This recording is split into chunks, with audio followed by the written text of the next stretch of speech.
Welcome, Thunderbird Nation, to the Thunderbird Coaches Show. I'm your host, Jon Smith, sitting beside SU football head coach Delane Fitzgerald and our Visit Cedar City Bryan Head student spotlight, Seni Tuiaki.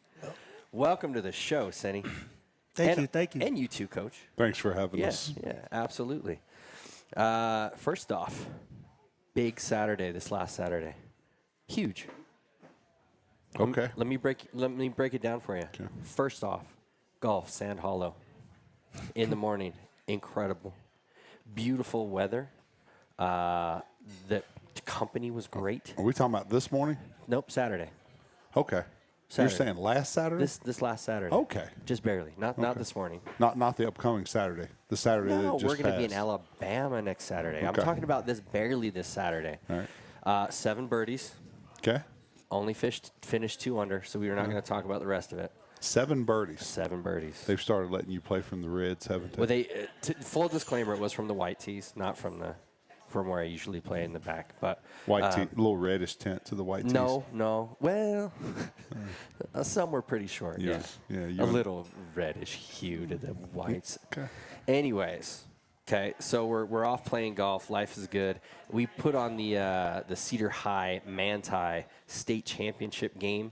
So we're playing golf and we have football on the screen there. And Cedar High pulled off a great win. So I'm a Cedar High alum for all the Cedar Redmen out there.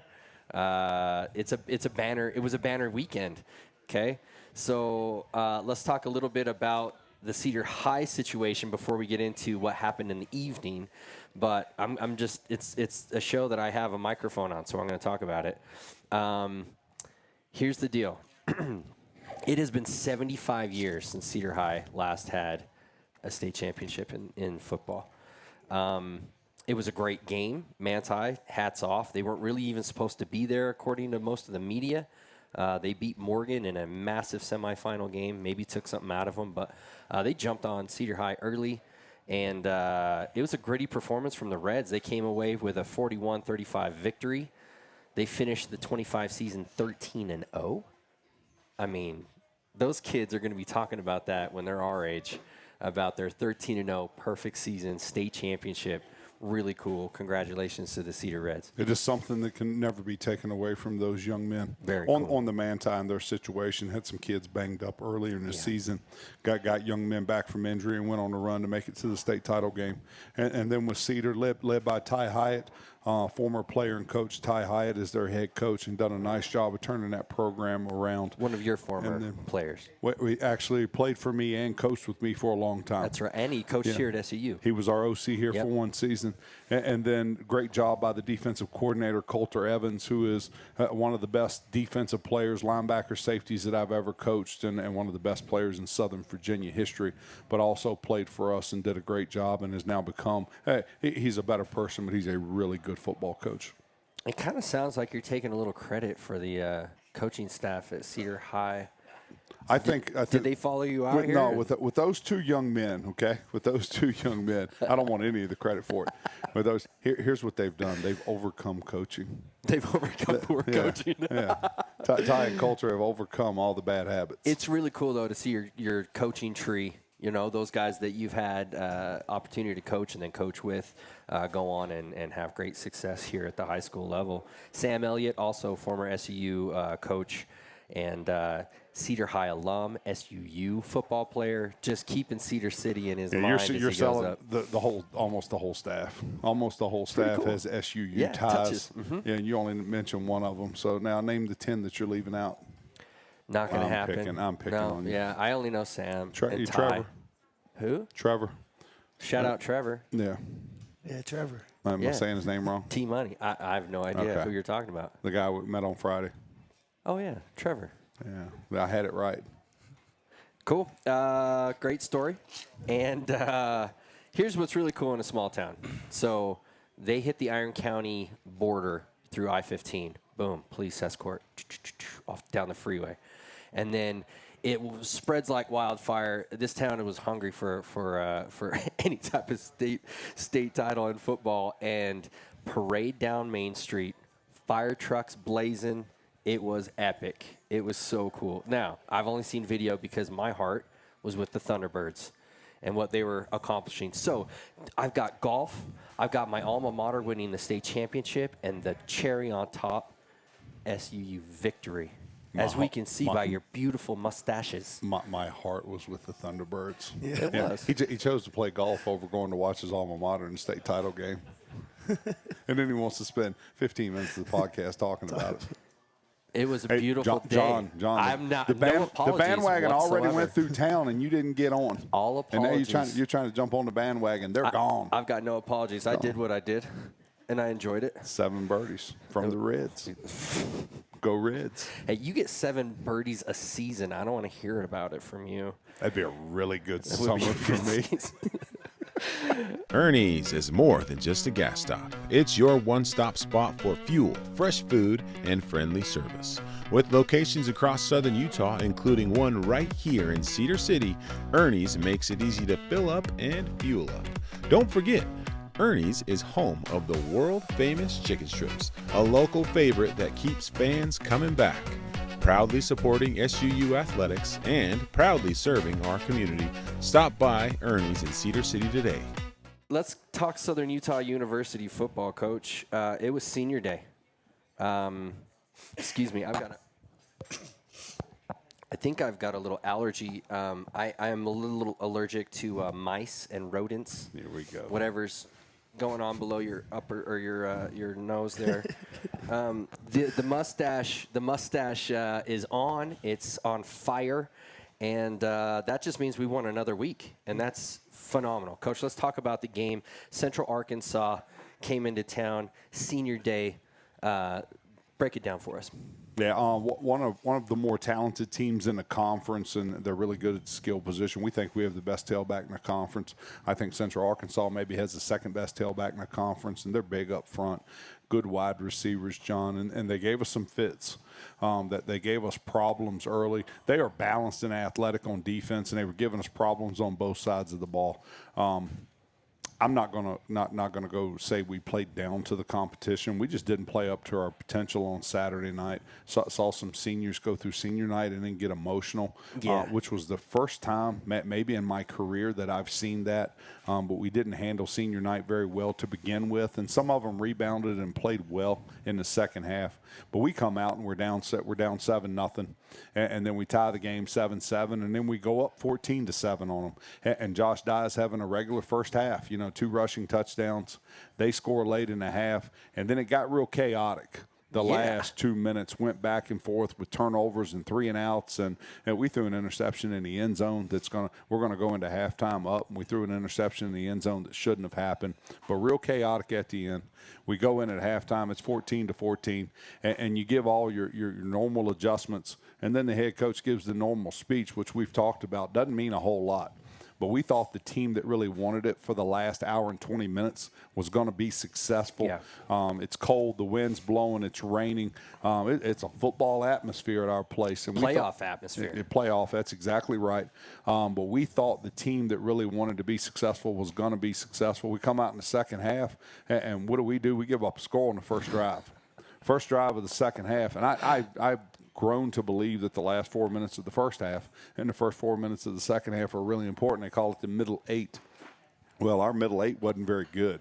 But we come back and we tied up 21-21, and then they made some mistakes that they turned the football over. They threw an interception to Mikey Allen. We're able to punch it in for the last score of the game, and it's 28-21, and we hang on. We hang on to win the game. I'd like to sit and tell you that we responded in the second half and we won the game going away, but we didn't. Your defense had a good fourth quarter. They were good. They were good after that first drive. Yeah. First drive of the second half, and they were good after that. I agree. Yeah, and like you said, maybe the offense didn't get quite clicking in the fourth quarter, but enough to get the dub. Yeah. And on the score sheet there, it doesn't talk about really the way it was done. Just shows a W or an L. We got the W. Yeah, we're not going to give the win back. Nope. we're not giving it back. How proud of you, Coach, are you of your seniors? Now, maybe not. We talked about, maybe they didn't play great. They had some emotions coming out and things like that. But just overall, across their career, some are seniors. They've only been here for 11 games. Some have been here for 3-4 years. But let's talk about our seniors. Yeah, I could. We don't have enough time on this podcast for me to give my true appreciation. This guy here and his leadership this fall, and then just our totals, John. But some things were accomplished. And this school's been playing football for 90 years, and going into Saturday night, only 3 times had they had 3 straight non-losing seasons, and now we've had 3 straight non-losing seasons for the 4th time in school history. So up until this year, they were doing it once every 30 years, right? And now the statistics are a little better. The other thing is, and I'm going to leave out somebody, but the Joe Tagamoas and the Talmadge Browns and the Gavin Lipkins and the Braden Whistlers and all the other ones, Josh Dunn, Raymond Crump, the ones that have been here for the entire 4 years, this is the first group of players to play here 4 straight seasons and have 4 winning seasons at home. So every year we've been here, we've had a winning record at home, and I think that's special for those young men. They're winners. And they've really given their heart and soul to our university and our football program and the people in this town in order to turn this football program around. Couldn't be prouder of all of our players, but especially the seniors. Really cool after the game. I walk out onto the field, and it was so cool to see, like the Ed Rileys and everybody coming up to me, and they're excited. They still have one game left. It wasn't their last game, but it was their last game at home, and the appreciation they showed to some of the boosters and the coaches and things like that. Just a really class group you got there, Coach. And the seniors, I think, provided some great leadership. We're going to talk to Seni here in a second, but, man, this guy's he's the Energizer Bunny. He's the heart and soul. He gets everybody pumped up and ready to play football. The leadership from the team, player to player this year, I think, was elevated, and it became we still got 1 game left, but it became really a player-run team. That last 5 or 6 in large games. part due to Turbo. Amen. And where you take your hat off and give big thanks to him is he joined us in the spring. Yep. He joined us in the spring, and at the end of the spring, he's almost a unanimous selection as a team captain. Pretty awesome. Yeah, great personality. We're gonna highlight him here in just a minute, Coach. 5-game winning streak. 6 weeks ago on this broadcast, you told the people we were the best 1-5 team in the nation. Mm-hmm. And it's true. I think at that time, we were the best 1-5 team. Are we the best 6-5 team in the country? We might be. We might be. We're the hottest 6-5 team in the country. Absolutely. So there's 4 or 5, maybe 6.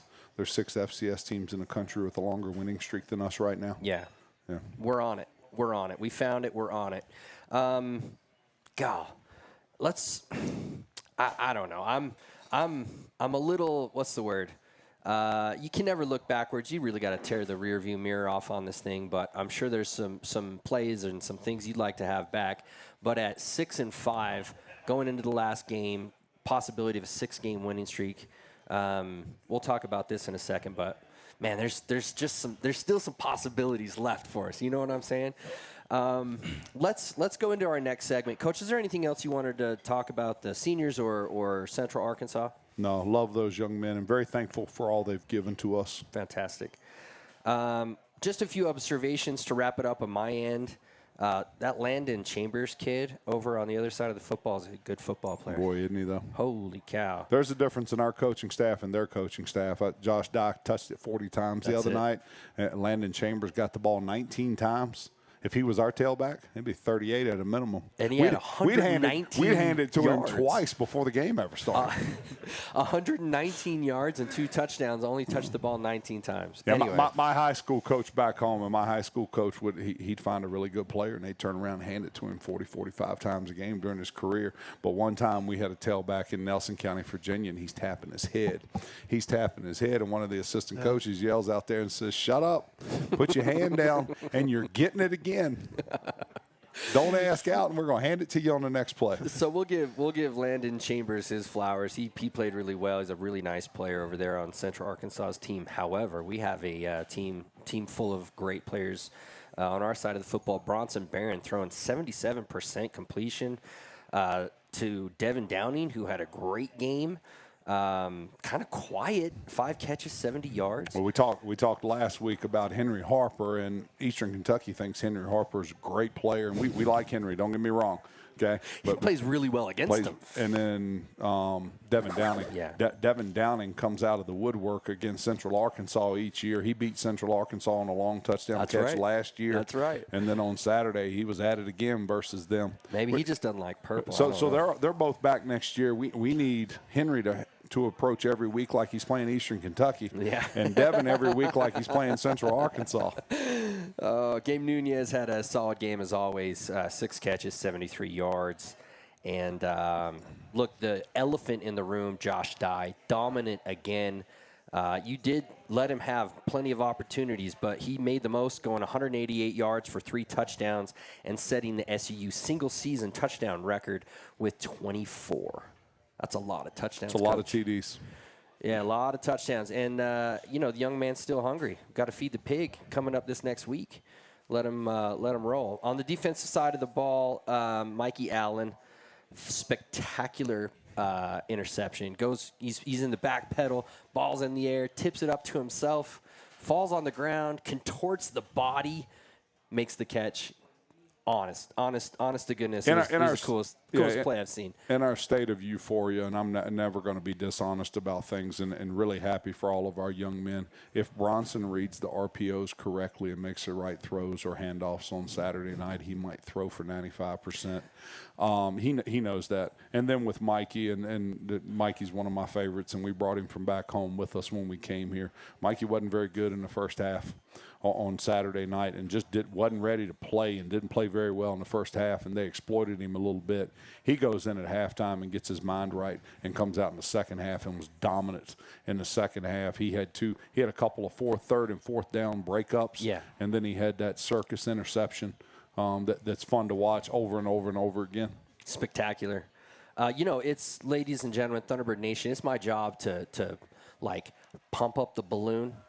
And I don't know if you noticed, but Coach does not want to get his guys' heads too big. He got a sharp needle. Pop that balloon. No, we're playing and coaching grown man football. So tell the young men the truth. And hey, in spite of what the young men think of it, or their parents, even worse, what their parents think of hearing the truth, tell the young men the truth, because it's going to be better for them down the road. They'll respect you in the long run.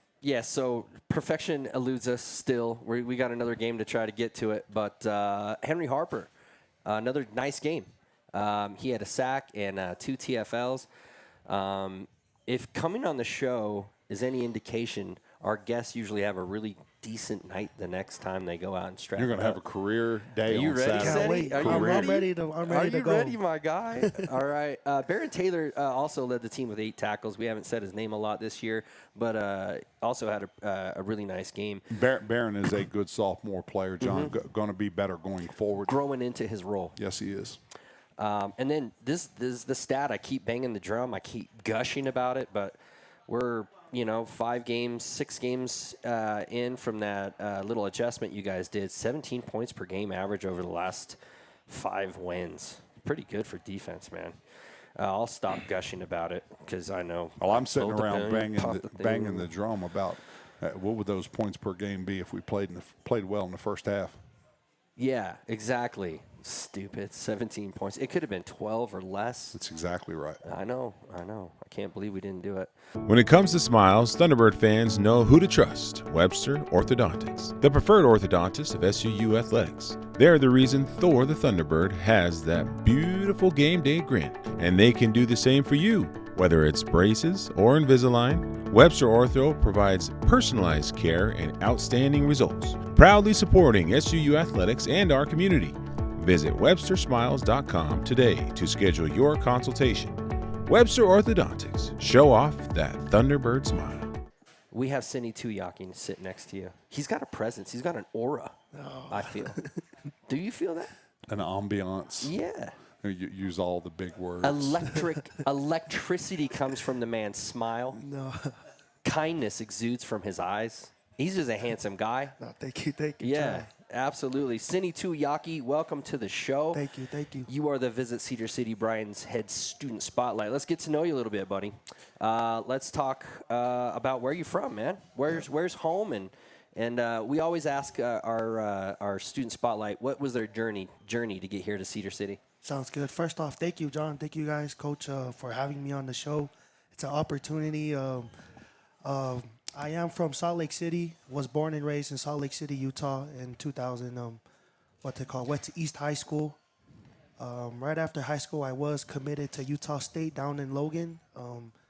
Went on my 2-year mission, came back and started up in Utah State in 2021. And pause. Where'd you go on your mission? Argentina. Oh, how was that? It was blessing. One of my favorite parts of my life. That's cool. Learned a lot of lessons, teachings, and because of it, I'd say it's where I'm at right now today. So very cool. Grateful for it all. So Viva Argentina. So yeah, started in Logan 2021. Ended up doing my undergrad playing football down there for 4 years. I actually last year walked away from football, pretty much a medical retirement due to all my past injuries and me getting old. But then right after I graduated in May, I didn't do no spring bar or anything. I was already locked in on getting my undergrad, hopefully starting up a family after I graduated this past May. But right after I graduated in May, I had a discussion with my parents, and my mom was the one that pretty much encouraged me to go out and use my eligibility I had left and do a master's program. There you pretty go. much. And so prayed about it. During May came, I put my name into the transfer portal. Yeah. With my 2 years of eligibility, and boom, got a call from my defensive coach, Ryan Hunt, called me, and was already excited. I had a guy, one of my bestest friend cousin who was attending here last year, Viliami Tausinga, who was Tausinga. here. Me and him grew up together, and he was the first guy I called and said, hey, how was Cedar and everything. He spilled everything, told me the truth. He spilled all the beans. All the truth. And I was like, yeah, that sounds like a challenge for me. I'm gonna just go there for the challenge. And, it's not too far, too close from home. But Sure. I looked at it as still a great opportunity for me to grow, meet new people, learn from other mentors. And it was just a different spot. I can experience this side of Utah. Now that I was experienced up north, I can experience down south. And so the next week, after I put my name into the portal and committed, I ended up driving my car up here, packing up everything, and made it here for the first week of workouts in the summer. And ever since then, it's been a struggle for sure, physically, but I don't know. I'm just grateful for the man above. I know for a fact I couldn't have done it with the presence of God and just helping me, reminding me of my purpose, and more of just the love of football. Grateful that I was able to use this tool of football to further my education on getting my master's. And absolutely, I was looking into to the little things of it and just trying to, at the same time help these young guys on the football team know that, football is a blessing. It's a blessing in disguise, and you learn a lot of life lessons through football. And ever since then till now, I just been just blessed and grateful for how the season's been going and just everything. Very cool, man. Everything that's been going on. So you say you're excited to get your master's, and football's kind of been the vehicle to do that. Talk to us about what you've studied. So you got your undergrad pinned down. What'd you get your degree in? I got my degree in sociology. Excellent. And while I was working up there in Logan, I was working as a CNA worker, taking care of the old folks and working at the youth center up in Logan. And that's kind of my thing, more of a social worker and kind of just, putting people's, I wouldn't say problems, but just putting others first. Like their well-being. Yeah. Yeah. And that's just kind of my type of person I was. Growing up, my dad had a stroke when I was 6. And so just taking care of him definitely build who I am today. Absolutely. And it's just something that I love doing, kind of just putting myself out there to help those around me and putting others first. That's a great story, man. That whoever you're going to be able to be around in your profession is lucky, because you got that healing vibe about you. You got that calming influence. Very cool. Very cool to hear. And your master's you're getting in? Interdisciplinary studies. Okay. So I'm enjoying the program right now. I have 3 disciplines in human values, leadership skills, and sports and management. So I I believe the program's a great program. I would encourage those athletes who are deciding on masters. That's a great program to be part of, and I'm grateful for it. For sure. Man, this is awesome. This is like the gold, the gems.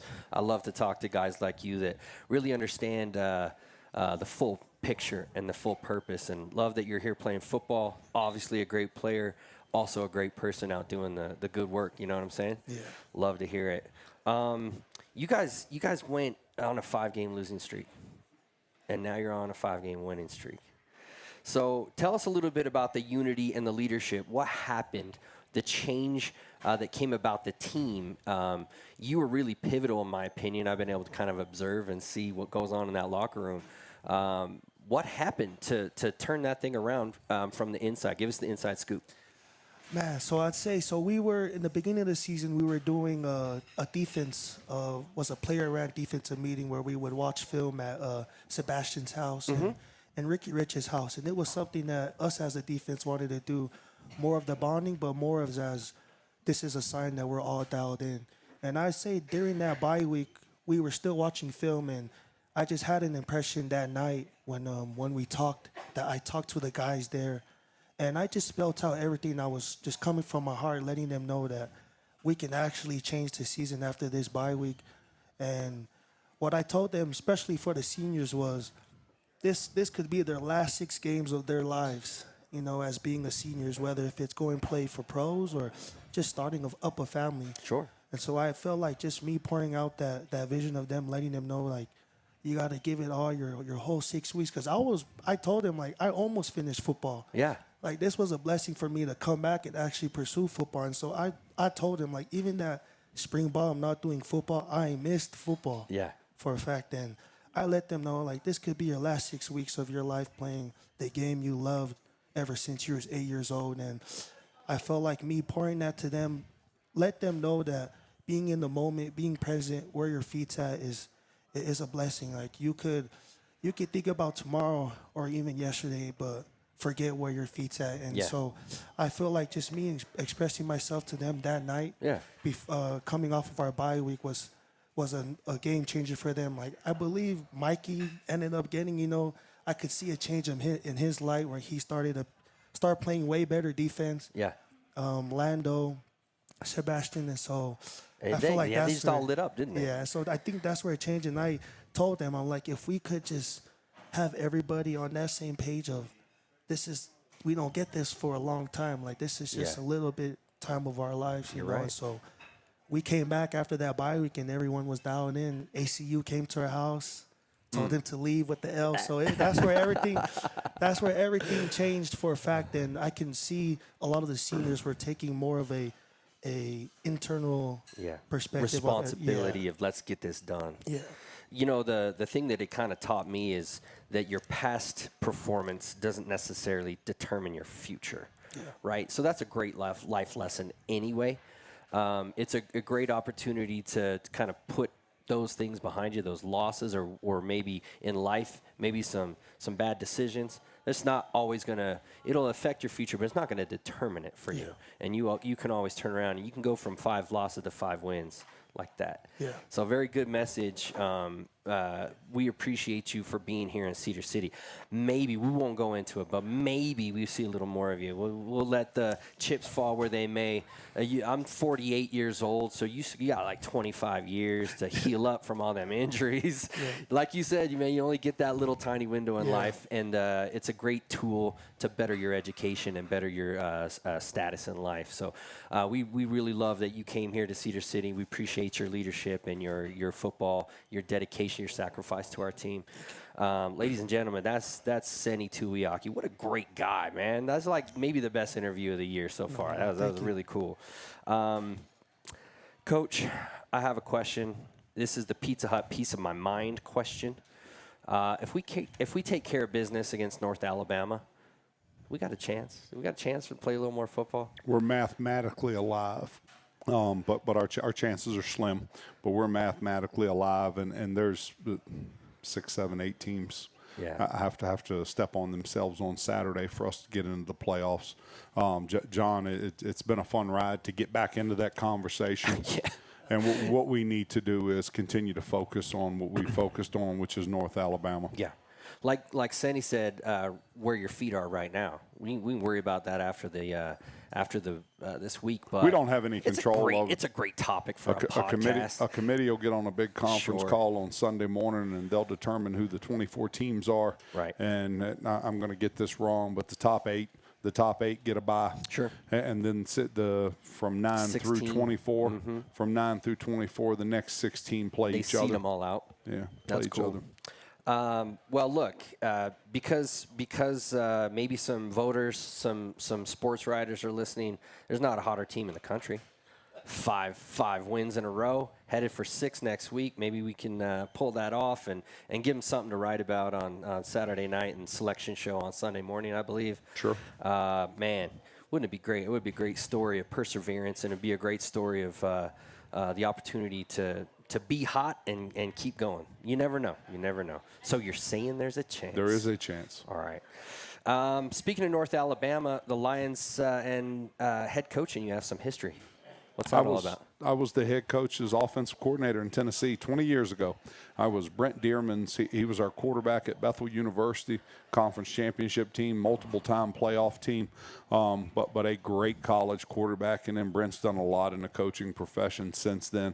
But he is North Alabama's head coach, so he becomes the opponent. He becomes the enemy just for a week. Yeah, for a week you probably I don't know. You're going to put the friendship aside and you got to go about business and maybe get a statement win. Who knows? We'll see.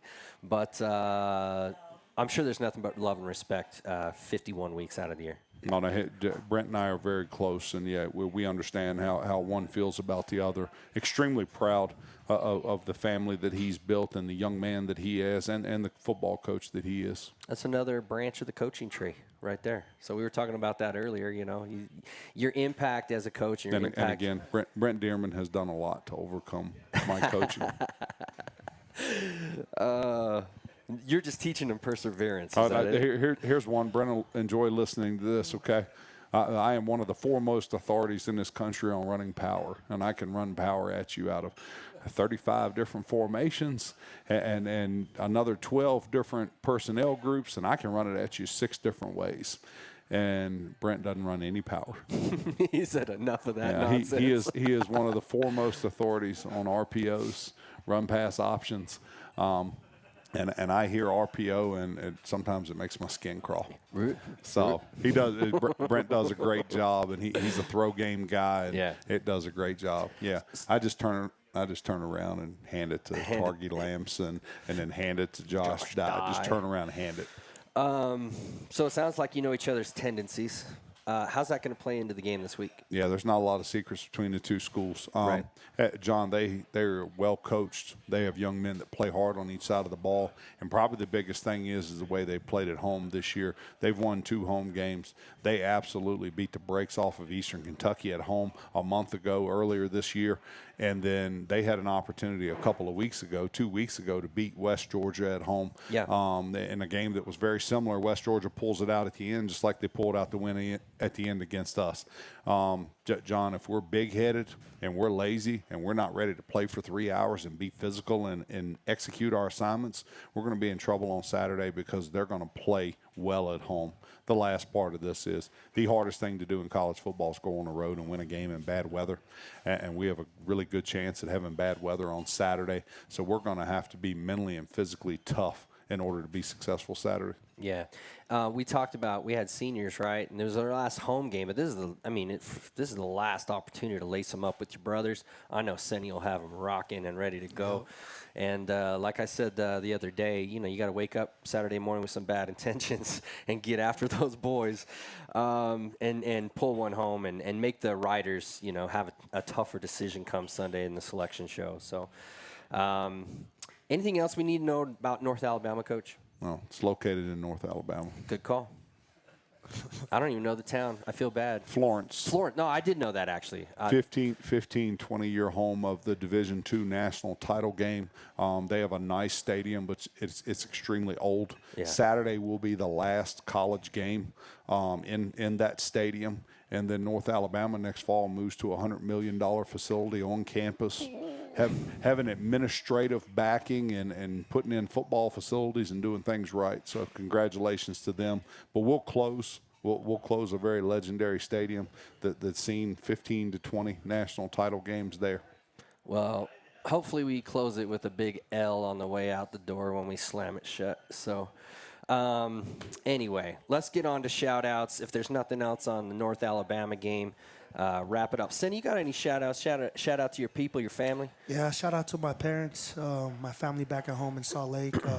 Just shout out to all the coaching staff here. My new brothers that I was able to meet from spring till now. Grateful for them all. And shout out to the man above, my Savior Jesus Christ, as always. And shout out to Cedar and Cedar High. Hey. Way to get that state champ. I'm also a state champion 2 times. There you go. East High School, so shout out to East High. Awesome. Coach? Yeah, shout out to everybody that's here right now. I appreciate y'all being here. As much as I love everybody in here, Miss June is my favorite. There ain't no doubt about that one. By far, Miss June. Miss June showing up here. But shout out to you guys. I'm stealing your thunder. Miss Shannon showed up to watch you run your mouth again. Hey, not your better half, your better 75%. There's no doubt. So shout out to her. But guys, really appreciate y'all being here. Fellas at the bar drinking the tall boys. Hope it's enjoyable. Shout out to y'all too, even though you're not listening to me. And they're not. Yeah. That big shout out to everybody that was there Saturday night. Great crowd. 6 home games, and Marie Tuitt and her staff were able to market and media each of those home games, and we had a great attendance. 6 straight games this year at home. So shout out to everybody that was there on Saturday night because the weather wasn't perfect. And then we talked about it the whole thing. Shout out to our seniors and everything they've accomplished the entire time they've been here. I should say the last 3 years have had winning seasons, 3 straight years. Congratulations to them. Absolutely. Shout outs for me. Obviously, Cedar High. Cedar High, the coaches, parents, and the players, Cedar High Reds, for that 13-0 perfect season, as well as the topping it off with a state title. Man, shout out. This is your opportunity to sneak in Redmen one more time. Go Redmen. Go Redmen. I know you wanted to. 13-0. Thanks, Coach, for putting me in that spot. Shout out to the seniors at SUU and everybody. Look, you guys are making us proud. Despite the wins and losses, as our interview just told Thunderbird Nation, there are a lot of great people on this football team doing a lot of great things in our community. So shout out to everybody out there at SUU football. Brian and Melissa Wood are here. I mean, better late than never, but thanks for coming, guys. And, shout out Burt Reynolds for growing the stash. You got to do it. You got to do everybody. Mr. and Mrs. Oberhelman. Well, I mean, they're old hat. They know we love them. Joe, I hesitate because I'm going to Didier. Hey. Got it right. There you go. Shout out Burt Reynolds for the inspiration of You were saying. On a serious note, before we close this out, I can't grow facial hair. I just have patches. I don't know how y'all do it. Like, I don't know how y'all. I can't wait. Hey, come hell or high water. On Sunday, this is coming off my lip now. No, the writers might have something to say about that. I don't know. Hold on. I don't know if I'll ever make that agreement with players again. We've got controversy because if the writers say you're in, you can't shave that. I got to go another week with it. Absolutely, yeah. But I wake up in the middle of the night and this mess is itching my nose. Mm-hmm. Yeah, it's nasty. It is nasty. Anyway, yeah. So also shout out. Anyway, we'll you messed me all up. Anyway, love it when you get him. For Seni Tuiaki, Coach Lane Fitzgerald, and whatever is growing on his lip. I'm Jon Smith signing off. Go Thunderbirds. Go T-Birds. Go T-Birds.